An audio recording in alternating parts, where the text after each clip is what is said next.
9 నెలలు మోస్తే నాన్న 25 ఏళ్ళు. రెండూ సమానమే అయినా నాన్న ఎందుకో వెనకబడ్డాడు.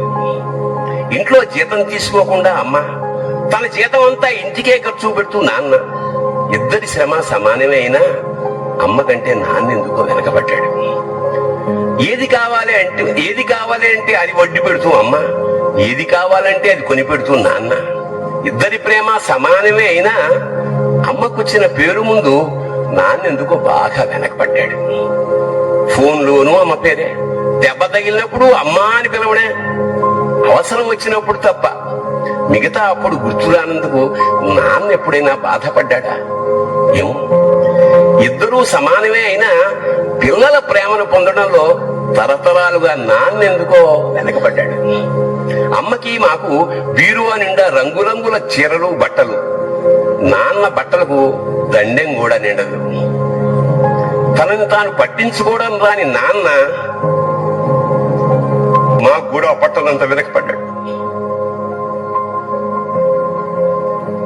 అమ్మకి అన్నో కొన్నో బంగారు నగలు, నాన్నకి బంగారం చున్న పట్టు పంచి ఒకటే. కుటుంబం కోసం ఎంత చేసినా తగిన గుర్తింపు తెచ్చుకోవడంలో నాన్నెందుకో పాపం బాగా వెనకబడ్డాడు. పిల్లల ఫీజులు ఖర్చులు ఉన్నాయి ఎప్పుడప్పుడు. ఈసారి పండక్కి చీర కొనొద్దంది అమ్మ. ఇష్టమైన కూర అని చెప్పి పిల్లలు మొత్తం తినేస్తే ఆ పూటకి పచ్చడి మెతుకులతోనే ఇష్టంగా తినే నాన్న. ఇద్దరి ప్రేమ ఒకటే అయినా మా అమ్మ కంటే నాన్న చాలా వెనకబడ్డాడు. వయసు మళ్ళాక అమ్మ అయితే ఇంట్లోకి పనికొస్తుంది. నాన్న ఎందుకు పనికిరాడని మేము తీర్మానం చేసుకున్నప్పుడు కూడా వెనకబడింది నాన్నే. నాన్న ఇలా వెనకబడిపోవడానికి కారణం ఆయన మా అందరికీ వెన్నెముక కావడమే. వెన్నెముక వెనక ఉండబట్టే కదా దన్నుగా నిలబడగలుగుతున్నాం. ఇదేనేమో నాన్న వెనకబడిపోవడానికి. చంద్రుల్లో ఉండే కుందేలు కిందికొచ్చిందా, కిందికొచ్చి నీలా మారిందా? చుక్కల్లో ఉండే జీకేలు నిన్ను మెచ్చిందా, నిన్ను మెచ్చి నీలో చేరిందా? నువ్వెలా సాగేతో వంత, నావలా తూగే నీ వెంట. నువ్వెళ్ళే దారే మారిందా, నీ వెళ్ళే తీరే మారి ఏరై పారిందేమో నేలంతా. చంద్రుల్లో ఉండే కుందేలు కిందికొచ్చిందా, కిందికొచ్చి నీలా మారిందా?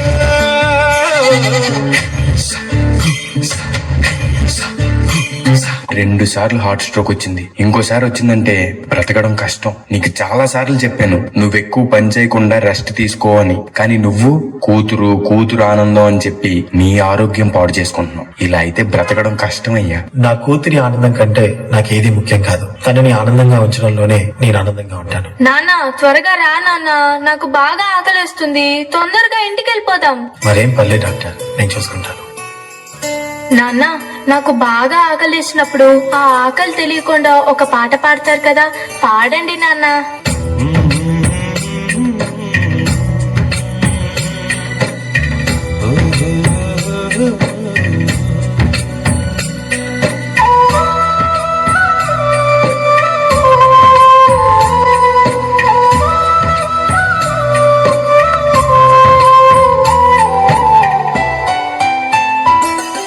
గుమ్మడి గుమ్మడి ఆడిందంటే అమ్మాడి, డాడీ ఊపిరిలో మురిసే కూచిపూడి. చిందాడి చిందాడి తుళ్ళిందంటే చిన్నారి, మమ్మీ చూపుల్లో చూడు ఎంత వేడి. నాన్న కాళ్ళు నొప్పొస్తున్నాయి నాన్న. వద్దంటే వినదే పగలంతా ఆడి పాడి, ముద్దైన తినదే పరిగెత్తే పైడి లేడి. చిలకల్లే చెవిలో ఎన్నో సునాడి, పడుకోదే 12 ఏం చెయ్యాలి? గుమ్మాడి గుమ్మాడి ఆడిందంటే అమ్మాడి, డాడీ ఊపిరిలో మురిసే కూచిపూడి. చంద్రయ్య ఎక్కడయ్యా నా అద్దె డబ్బులు? 6 నెలల నుండి అడుగుతున్నాను, ఈ రోజుకి ఇంకా ఇవ్వలేదు. ఇలా అయితే ఉండొద్దయ్యా. నా ఇల్లు ఇప్పుడే ఈ క్షణమే ఖాళీ చేసి వెళ్ళిపోండి. అయ్యా కొంచెం చిన్నగా మాట్లాడండి అయ్యా. లోపల నా కూతురు నిద్రపోతుంది, విన్నదంటే బాధపడుతుంది. ఎలాగైనా 2 రోజులు మీ డబ్బులు కట్టేస్తానయ్యా. ఏంటి చిన్నగా మాట్లాడాలా? అద్దె కట్టడం చేత కాదు గాని కూతురు ముందు పరువు కావాల్సి వచ్చిందా? రేపుటి కల్లా నా అద్దె డబ్బులు నాకు ఇవ్వకపోతే ఇంట్లో ఒక్క సామాను కూడా ఉండేవను. ఏమైంది నాన్న? ఏం లేదమ్మా, పద పడుకుందాం. నేను మొత్తం విన్నాను నాన్న. నువ్వేం బాధపడకు నాన్న. నేను బాగా చదువుకొని ఒక మంచి ఉద్యోగం చేస్తాను. మనమే ఒక మంచి ఇల్లు కట్టుకొని ఆనందంగా ఉందాం. అప్పుడు ఎవరికి డబ్బులు ఇవ్వాల్సిన అవసరం లేదు కదా. నువ్వేం బాధపడకు నాన్న. ఎన్నెన్నో ఆశలతో పెంచానమ్మ గుండెల్లో,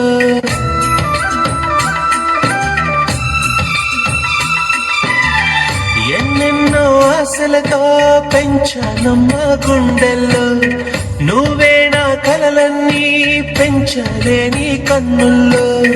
నా తల్లివి నువ్వో, నీ తండ్రిని నేను, ఎవరినెవరు లాలిస్తున్నారో. ఏమైంది నాన్న? డాన్స్ చెయ్యి, డాన్స్ చెయ్యి నాన్న. చిత్తంగా చూస్తుంటే నీ కన్నట్టు పొంగిందే ఆ చూపుల్లో పాలవెల్లి. నాన్న రేపు నాకు ఢిల్లీలో ఇంటర్వ్యూ ఉంది. అందులో కానీ నేను సెలెక్ట్ అవుతే 60,000 జీతం వస్తుంది. ఇక మన కష్టాలన్నీ తీరిపోతాయి, హ్యాపీగా బ్రతికేయచ్చు. నీ ప్రశ్నలు నీవి, ఎవ్వరో బదులెవ్వరుగా. జాగ్రత్త అమ్మా, నీకోసం ఎదురు చూస్తూ ఉంటాను. త్వరగా వచ్చేవా? ఖచ్చితంగా ఆ జాబ్ ని సంపాదించే వస్తా. ఏ గాలో నిన్ను తరుముతుంటే అల్లరిగా, మరి నేను వెళ్ళొస్తాను నాన్న, నువ్వు జాగ్రత్తగా ఉండు.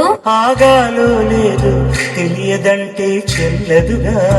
ఈ జాబ్ నాకు చాలా అవసరం. మా నాన్న నా కోసం ఎంతో కష్టపడ్డాడు. మా నాన్నని హ్యాపీగా ఉంచాలంటే ఈ జాబ్ నాకు రావాలి. బతుకంటే బడి చదువా అనుకుంటే అతి సులువా. నా బంగారు తల్లి, నేను పని చేయట్లేదు, డబ్బులకి ఇబ్బంది పడుతున్నా అని తాను జాబ్ చేస్తా అని ఇంటర్వ్యూకి వెళ్ళింది. సర్లే, నేను ఇంకా ఎన్ని రోజులు బ్రతుకుతానో కూడా తెలీదు. తనకి జాబ్ వస్తే తనే హ్యాపీగా ఉంటుంది. నా పాపకి జాబ్ వస్తుంది, దేవుడు ఉన్నాడు, జాబ్ ఖచ్చితంగా వస్తుంది.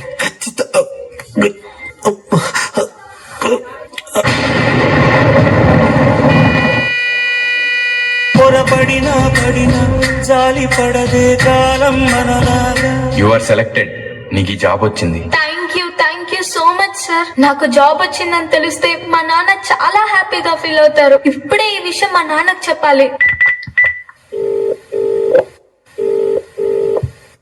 ఏంటి నాన్న ఫోన్ లిఫ్ట్ చేయట్లేదు? సరేలే, డైరెక్ట్ గా వెళ్ళి సర్ప్రైజ్ చేద్దాం. ఆయన హ్యాపీగా ఫీల్ అవ్వటం నేను కల్లారా చూడాలి. ఒక నిమిషం కూడా ఆగిపోదే నువ్వు వచ్చేదాకా. నువ్వు కన్న కలలే నిజమవుతాయి చూడు, అందుకే ఉన్నాడు ఈ నాన్నే తోడు. దశరథ మహారాజే నాన్నై పుట్టాడు, నువ్వు రాముడంత ఎదగరనేడు. చరితలు ఎన్నడు చూడని మమతల కూడే వీధిలో, సంపద అంటే ఏదో కాదురో, ఇంతకు మించి అది లేదురో. రేలా రేలా రేలా రేలా నీదే నింగి నేలా.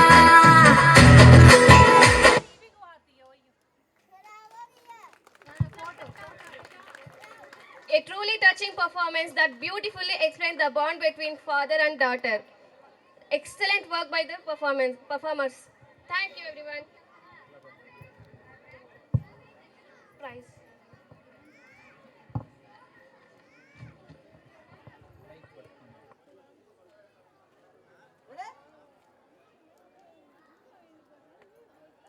Put the class table on.